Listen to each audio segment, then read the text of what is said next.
What's up guys, it's Parallax Abstraction and welcome to PXA Peeks at the early access version of 20XX. So you may recall a while ago I did a video on the incredibly mediocre crowdfunding disaster piece that was Mighty Number 9, which was supposed to be a spiritual successor to Mega Man. And it wasn't very good, not at all. Well, this is a game that's actually been out for a while longer, and while it is in early access, it is developed by a tiny team out of either Boston or Maryland, I can't remember which, sorry, called Batterystaple, and it is a way better game than Mighty Number 9 could ever have hoped to be. But it's also not the same game, not at all, actually. So what do I mean by that? Well, this game is basically a Mega Man roguelike. And you're probably going, what? Yeah, I understand. It seems like an odd concept at first, but essentially what this is they took the trappings of a Mega Man game, or indeed what Mighty Number 9 was trying to do, and they brought in a lot of the normal roguelike tropes to it. So this is a game where you don't just play it and finish it, it's designed to be done in runs. So as you can see here, I'm just going to show you this. There is a male and a female character that you can choose to play as. They have no play differences between them. It's just aesthetics. I think the female character looks cooler, so Nina's the one I'm going to be playing as. But yeah, so this is a game that's made to be played in runs. You don't just play to the end and then that's it. And as you can see, there's a shop mechanic. So there's multiple different types of currencies that you pick up in this game. And you can buy different items that, if you're playing on normal or casual mode, this game has 3 difficulties, there are items you can either take with you on your next run, or there are items that you can unlock so that they can spawn in future games. So they're sort of semi-permanent unlocks, if you will. And down here is the collection where you can see what I've already got. So I've played this quite a bit already. I put a few hours into it. I've been actually meaning to review this, or cover it, I should say, for quite some time. And of course, like roguelikes, it's got the challenges. I already did today's daily challenge because I'm a twit. But there's also a hardcore mode, and then there's a weekly challenge and a weekly hardcore challenge. The hardcore challenges are just that. They're harder, and you are graded on them in terms of leaderboards and things like that. So let's get this going. Also, it's a roguelike, so as you can see there, procedurally generated levels. Procedurally generating levels for a Mega Man style game sounds difficult, and I'm happy to say that for the most part the level generation works pretty well. I've had a couple of levels that are a little odd, to say the least, in terms of their layout, but it's never designed me one that has been like really unfairly difficult. It's never designed me one that I would call impossible, but because of that also it is random. So you may very well run into levels that are substantially harder in one run than another run, potentially. And some people are going to be put off by that. Some people want a crafted level experience where you have something that's meticulously designed and tuned. And I understand that. I completely understand that. But, well, I don't think Mighty Number 9 was that. So, you know, but this is for people who want a certain kind of experience. If you want a very much traditional Mega Man game, then you're not going to find that here for sure. So some of these levels as well also have what's called a glory zone. Chuckle. And these are essentially challenge rooms. So you have to beat the level within the time limit, and there's a condition that you have to meet. So this is Be Swift, which means it has a shorter time limit. There are levels where you're not supposed to get hit. There are levels where you can't use your dash move, which is this thing here. That's you get that. I'm playing with an Xbox One controller, by the way. The game strongly recommends you play with a controller. It says other control methods might work, but they do not guarantee it. And yeah, the jump is you hold down the right bumper while you press A to jump. And if you complete those glory zones, you get a special bonus. They're just little challenge rooms, so that's the thing. They're optional, but I don't know why you'd ever not want to do them, because if you fail, you just don't get a bonus. That's pretty much it. You don't like lose or anything like that. Also, because this is a roguelike, this is not like Mega Man where you can't take very much damage, but there's also no life system. So when you are out of health, which, you know, it can take a while to take you down, but when you are out of health, you're done. That's it. These little green things here are little shield bubbles. There are sometimes enemies around that will try to latch bombs onto you that you can't shake off. But if you stand in here, it not only prevents them from locking on you, it prevents the bombs. It basically gets rid of the bomb if it attaches to you. And like a Mega Man game, you can see, I mean, there's all kinds of weird and wacky enemies here. The enemies are procedurally generated. The bosses are not generated per se, but there is a selection of bosses in here. And this doesn't have a set order. So Mega Man, you could pick your bosses in kind of any order you wanted, but there was also an ideal order to play them in, which was that if you... So what's this here? Plumber hat. Ha! Cute. Boosts both jumping and plumbing abilities. This game has a sense of humor that I appreciate. So you can also spend some of your currency here. So you see I've got those bolts. They're called nuts in the bottom left corner. There's also the tokens above them. Those are currencies for the run in particular. You can earn sold chips, which are the things that you can spend outside in the hub area. But if you... Why not? Let's do this. But in the hub area, any sold chips you don't spend are lost when you do your next run. So this is Shatterbeak, who is the sort of ice boss. So the bosses will... You'll get the bosses in different orders. They're initially not very difficult. The game starts off pretty easy. And like a Mega Man game, when you take a boss, you get its power. And you can assign that power to one of an additional few buttons. So what's interesting about this... So you see, he was real easy there. I also got a bonus for beating him quickly. So you see in the upper left there, there's basically a boss clock. Alright, cool. And there's a boss clock. You don't lose if you don't beat him within that time. But, ooh, yeah, there's the speed bonus. But if you do, you get extra stuff. And as you can see here, I can spend the nuts on some stuff. So there's his power. You can take it, or if all of your slots are used up, so you see you can assign it to one of these other buttons other than X, which is this thing. So let's put it on Y. Also, if you are far enough into the game that you have all the slots taken up and you'd rather not use his power, then you can just leave it.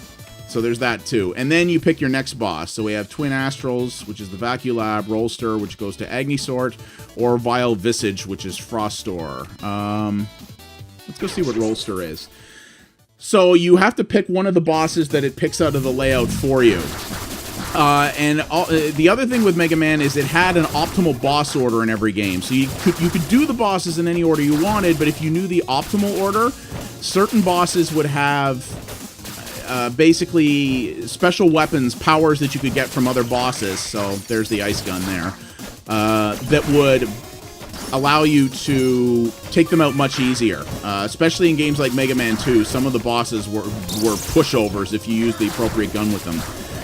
This, I'm not honestly sure how much it does that. I'll be honest with you, I have not gotten very far in this. I usually don't get much past the second, or if I'm lucky, the third boss before I get completely hosed.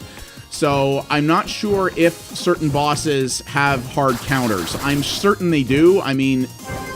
Sweet, more max energy. I mean, I'm in a fire level now with the ice gun.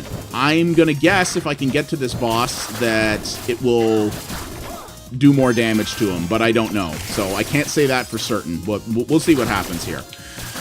This game also does have co-op, which is really nice, which obviously Mega Man games did not have, nor did Mighty Number 9.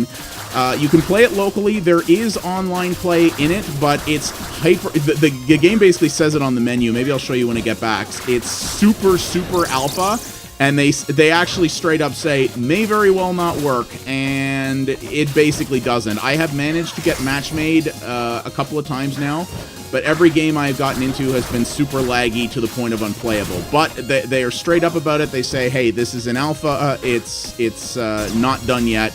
But they hope to get it there with online play, which is great. Games like this often tend to have local-only play, which is not good on PC. What is this? 1 token per spin. And I don't have any tokens, sadly. I've only got nuts, so... But here's a store I can go to, which is kind of cool.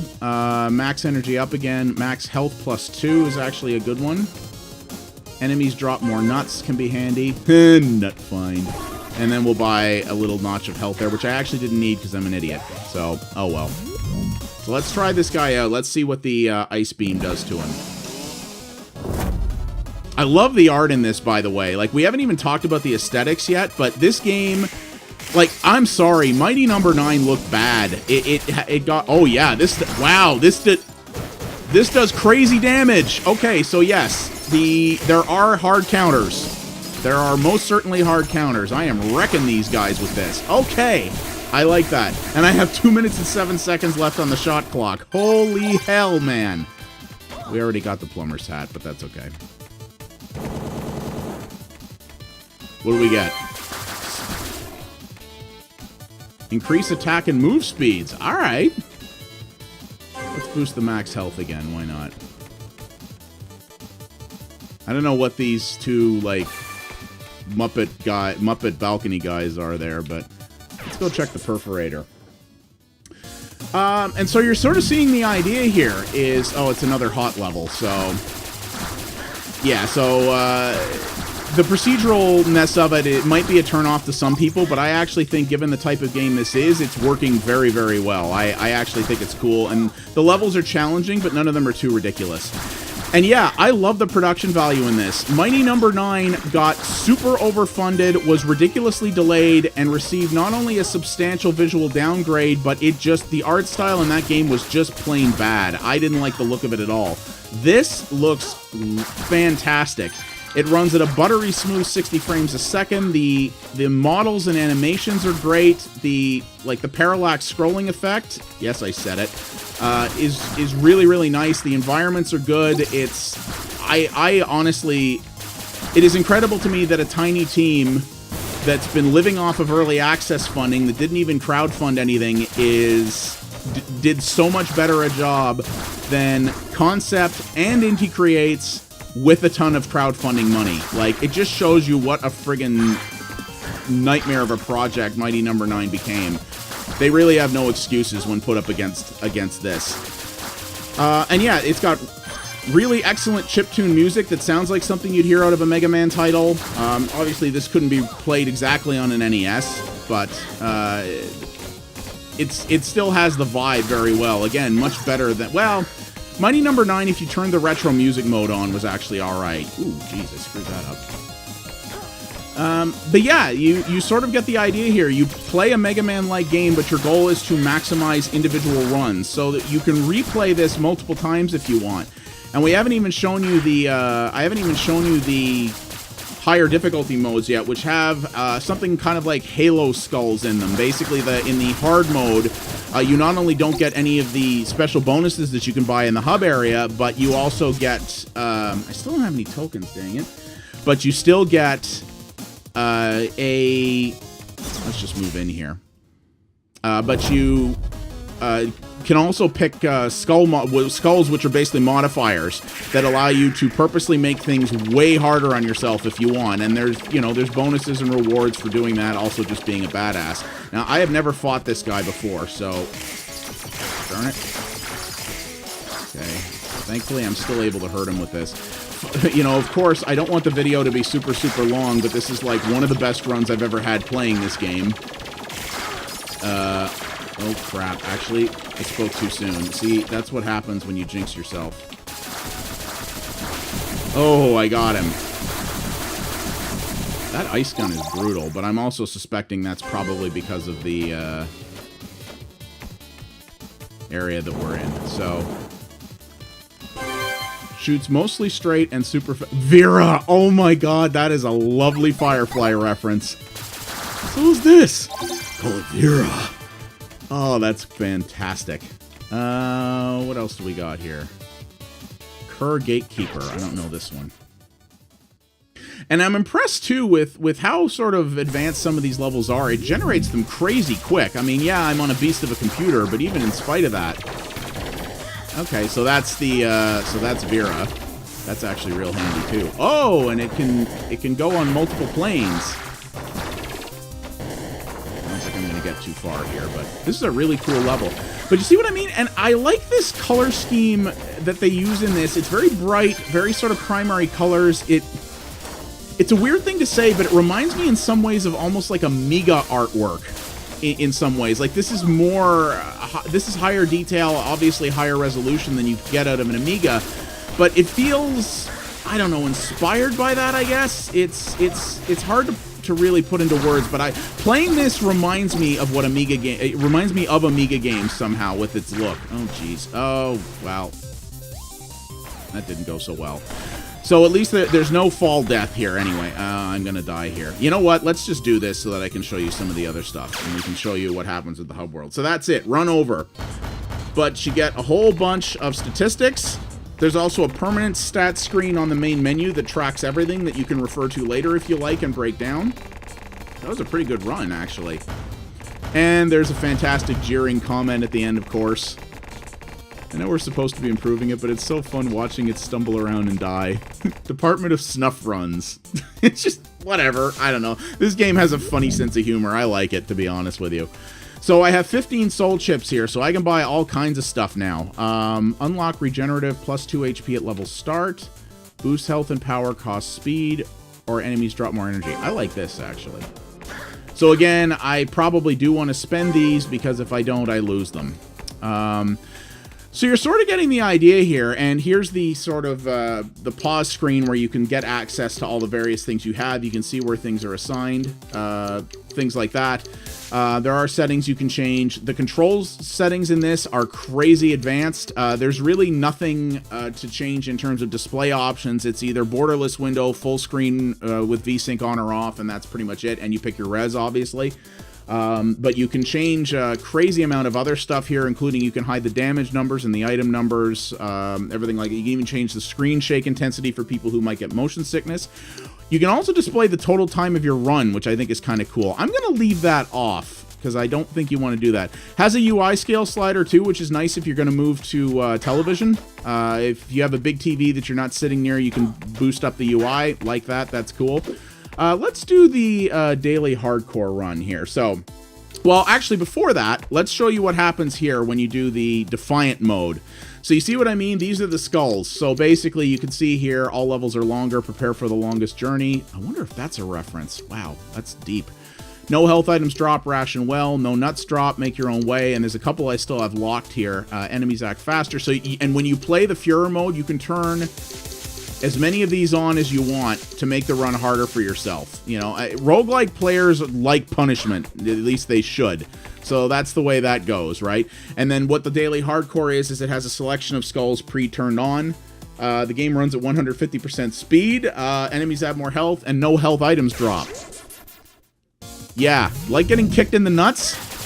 Well, this game is for you. I unfortunately have not had any chance to try any of the co-op out yet, local or otherwise. I'm kind of hoping I'll have an opportunity to do that at some point in the near future.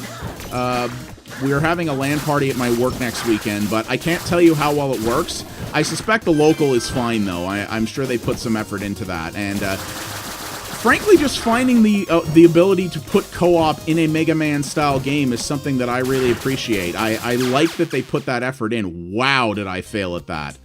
And as you can see, in these modes, there actually is a score in the bottom right there, which I think is kind of neat. So, yeah, I kind of blew that. But you're kind of getting the thing here. If you gotta like roguelikes, and you gotta like what roguelikes are about. So here's the, online play is super alpha and likely contains lots of bugs. Be warned, it may not even work. Just for the hell of it, let's try to find a game. So what it does is it creates a lobby, which people can then join. And you just sort of hang out here until people show up. I'm guessing it probably won't. Like I said, I've managed to get into games before, but they were unplayable. But I'm sure they're getting there. So the other thing I really like about this is Batterystaple is doing early access as right as you can do early access. So by the time you're going to see this game will have actually gone up in price. It's $10 right now, but it's going up to $15. So they started it at a lower price for people who bought in early, which is what you should do. They are all about the fan feedback and have made numerous changes and improvements to this game based on fan feedback. You know what? Let's just do something stupid here. So they have been all about that. The game has no definitive release date right now. They are saying when it's done. But instead of loading some sketchy netcode, I wonder if this continues. So we have literally every skull turned on right now. I am going to get murdered. Especially with all the enemies there are here, but what the hell. They have said this game has no definitive release date, but the interesting thing is you may have seen a little timer on the main menu. These guys are updating the game every couple of weeks like clockwork, they say. Now, I have not checked deep enough to see if they've been maintaining that on a regular basis, but I know this game patches regularly, so they are actually doing consistent updates. They're maintaining incredible communication with the audience. They're pretty much doing, if you got to do early access, well, that's the end of that. They're doing early access pretty much the best way possible, and I really appreciate that. This is a game I tell people, you know, I don't buy into early access in general, and I tell most people that they probably shouldn't. I think even in its current state, this is something where you can generally be safe buying into the early access version. You know, if this thing goes to hell, it's still on you, not me. But it's fully playable already. It's in very good shape. It's being improved regularly. I have no reason to believe this won't end up exactly where they want it to and in a way that will make people happy. The community already is very happy with this game. It has very positive Steam reviews. And yeah, after the friggin' mess that was Mighty Number 9, as someone who backed that game and was very, very disappointed in it, this is a lovely, refreshing thing. You know, if you really are against the concept of roguelikes, then that's what this is, and it makes no bones about it. But if you're someone who likes roguelikes when they're done well, like I am, and you really like Mega Man games, like I do, this is about as perfect a marriage of the two as you could get. It's incredible to me how much better this is, even though it's fairly different, and I would say much more complicated at a core level than Mighty Number 9. I'm amazed by how much better this is for a game that it was not crowdfunded up front. You know, they're using early access, yes, but this was not a Kickstarter, at least not as far as I know, and it's being made by a team. The credits on this game's press kit list 4 people who work on it regularly. Mighty Number 9 had a much bigger team, took in a ridiculous amount of money, was super late, and sucked. This is already really good, better than Mighty Number 9 in pretty much every way you could think of, and it's made by a small group of people, and it's cheaper. I think this is an absolute steal even at $15. It's $10 when I'm recording it, but the price is supposed to go up this week, I believe, so... Now you see, this is one part here where the level design is actually being a little rough on me. There we go. Okay, we made it through there. But yeah, this... Uh-oh. Okay, there's a little glitch there. But this, honestly, I cannot recommend this enough to both Mega Man fans and roguelike fans alike. I'm going to be playing the hell out of this, and I think it's really, really good, and I think this is basically the best way that they could have done a Mega Man game in this roguelike style. And yeah, Batterystaple has something really good on their hands here, and I'll be continuing to play the early access version, but I can't wait to see the final one for sure. So yeah, that is 20XX, developed by Batterystaple Games with assistance from Firehose Games. It is on Steam right now it will be $15 US, most likely when this video goes up.